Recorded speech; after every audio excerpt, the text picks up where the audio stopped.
Good morning. Today is February 23rd, 2024. We're starting off with the commentary, guilt offerings. In any case of sin or offense, a guilt or trespass offering is to be made to atone for the sin. Where monetary damages can be assessed, there is also the idea of restitution, in which value is given over and above the damage inflicted. In effect, it is an offering of money or of value equivalent. Picking up Leviticus 5, verse 14. The Lord said to Moses, when a person commits a violation and sins unintentionally in regard to any of the Lord's holy things, he is to bring to the Lord as a penalty a ram from the flock, one without defect, and of the proper value in silver, according to the sanctuary shekel. It is a guilt offering. He must make restitution for what he has failed to do in regard to the holy things. Add a fifth of the value to that, and give it all to the priest, who will make atonement for him with the ram as a guilt offering, and he will be forgiven. If a person sins and does what is forbidden in any of the Lord's commands, even though he does not know it, he is guilty and will be held responsible. He is to bring to the priest as a guilt offering a ram from the flock, one without defect and of the proper value. In this way, the priest will make atonement for him for the wrong he has committed unintentionally, and he will be forgiven.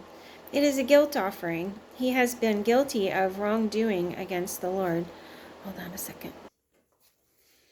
The Lord said to Moses, if anyone sins and is unfaithful to the Lord by deceiving his neighbor about something entrusted to him, or left in his care, or stolen, or if he cheats him, or if he finds lost property and lies about it, or if he swears falsely, or if he commits any such sin that people may do, when he thus sins and becomes guilty, he must return what he has stolen or taken by extortion, or what was entrusted to him, or the lost property he found, or whatever it was he swore falsely about. He must make restitution in full, add a fifth of the value to it, and give it all to the owner on the day he presents his guilt offering. And as a penalty, he must bring to the priest, that is, to the Lord, his guilt offering, a ram from the flock, one without defect, and of the proper value. In this way, the priest will make atonement for him before the Lord, and he will be forgiven for any of these things he did that made him guilty. These are the regulations for the guilt offering, which is most holy. The guilt offering is to be slaughtered in the place where the burnt offering is slaughtered, and its blood is to be sprinkled against the altar on all sides. All its fat shall be offered, the fat tail and the fat that covers the inner parts, both kidneys with the fat on them near the loins, and the covering of the liver, which is to be removed with the kidneys. The priest shall burn them on the altar as an offering made to the Lord by fire. It is a guilt offering. Any male in a priest's family may eat it, but it must be eaten in a holy place. It is most holy. The same law applies to both the sin offering and the guilt offering. They belong to the priest who makes atonement with them. The priest who offers a burnt offering for anyone may keep its hide for himself. Every grain offering baked in an oven or cooked in a pan or on a griddle belongs to the priest who offers it.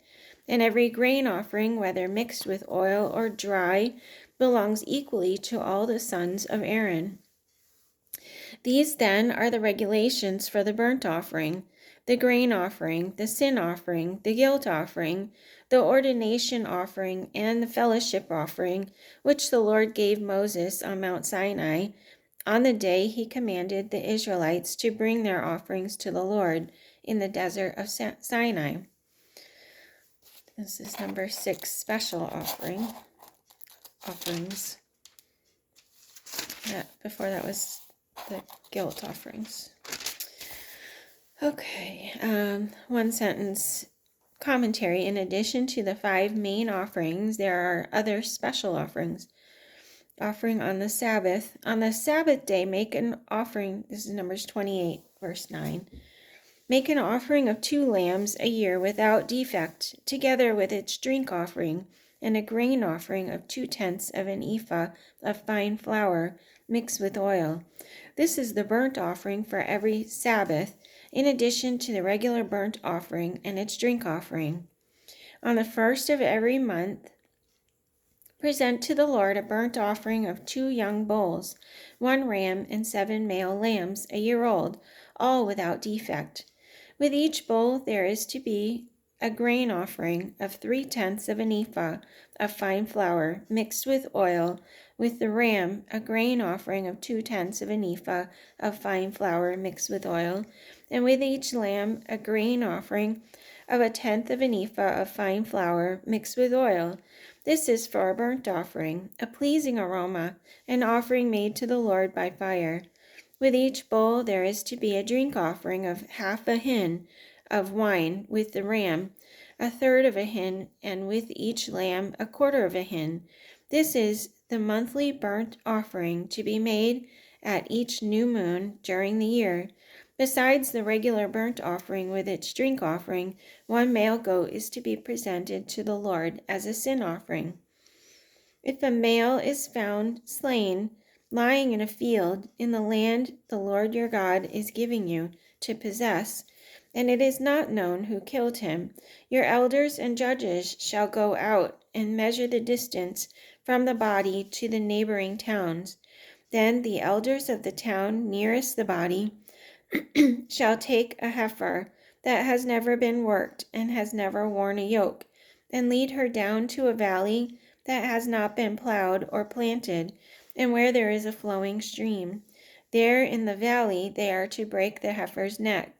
The priests, the sons of Levi, shall step forward, for the Lord your God has chosen them to minister and to pronounce blessings in the name of the Lord, and to decide all cases of dispute and assault. Then all the elders of the town nearest the body shall wash their hands over the heifer whose neck was broken in the valley, and they shall declare, our hands did not shed this blood, nor did our eyes see it done. Accept this atonement for your people Israel, whom you have redeemed, O Lord, and do not hold your people guilty of the blood of an innocent man. And the bloodshed will be atoned for, so you will purge from yourselves the guilt of shedding innocent blood, since you have done what is right in the eyes of the Lord. So number 7, rules pertaining to offerings. Acceptable offerings. The Lord said to Moses, speak to Aaron and his sons and to all the Israelites, and say to them, if any of you, either an Israelite or an alien living in Israel, presents a gift for a burnt offering to the Lord, either to fulfill a vow or as a freewill offering, you must present a male without defect from the cattle, sheep, or goats, in order that it may be accepted on your behalf. Do not bring anything with a defect, because it will not be accepted on your behalf. When anyone brings from the herd or flock a fellowship offering to the Lord to fulfill a special vow, or as a freewill offering, it must be without defect or blemish to be acceptable. Do not offer to the Lord the blind, the injured, or the maimed, or anything with warts or festering or running sores. Do not place any of these on the altar as an offering made to the Lord by fire. You may, however, present as a freewill offering an ox or a sheep that is deformed or stunted, but it will not be accepted in fulfillment of a vow. You must not offer to the Lord an animal whose testicles are bruised, crushed, torn, or cut. You must not do this in your own land, and you must not accept such animals from the hand of a foreigner and offer them as the food of your God. They will not be accepted on your behalf, because they are deformed and have defects. concern for animals, the Lord said to Moses, when a calf, a lamb, or a goat is born, it is to remain with its mother for 7 days. From the 8th day on, it will be acceptable as an offering made to the Lord by fire. Do not slaughter a cow or a sheep and its young on the same day. When you sacrifice a thank offering to the Lord, sacrifice it in such a way that it will be accepted on your behalf. It must be eaten that same day. Leave none of it till morning. I am the Lord. Do not offer the blood of a sacrifice to me, along with anything containing yeast. The fat of my festival offerings must not be kept until morning. Other rituals. Oil for lamps continually. The Lord said to Moses, command the Israelites to bring your clear oil of pressed olives for the light, so that the lamps may be kept burning continually. Outside the curtain of the testimony in the tent of meeting, Aaron is to tend the lamps before the Lord from evening till morning continually. This is to be a lasting ordinance for the generations to come. The lamps on the pure gold lampstand before the Lord must be tended continually. Take fine flour and bake 12 loaves of bread, using 2/10 of an ephah for each loaf. Set them in 2 rows, 6 in each row, on the table of pure gold before the Lord. Along each row, put some pure incense as a memorial portion to represent the bread and to be an offering made to the Lord by fire. This bread is to be set out before the Lord regularly, Sabbath after Sabbath, on behalf of the Israelites, as a lasting covenant.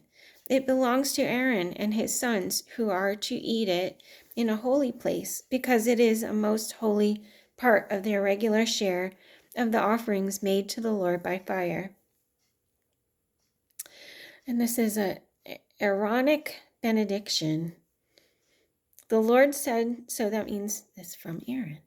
The Lord said to Moses, tell Aaron and his sons, this is how you are to bless the Israelites. Say to them, the Lord bless you and keep you.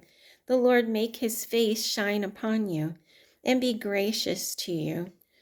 The Lord turn his face toward you and give you peace. So they will put my name on the Israelites, and I will bless them. And that's it for today. Have a great day, guys. Love you.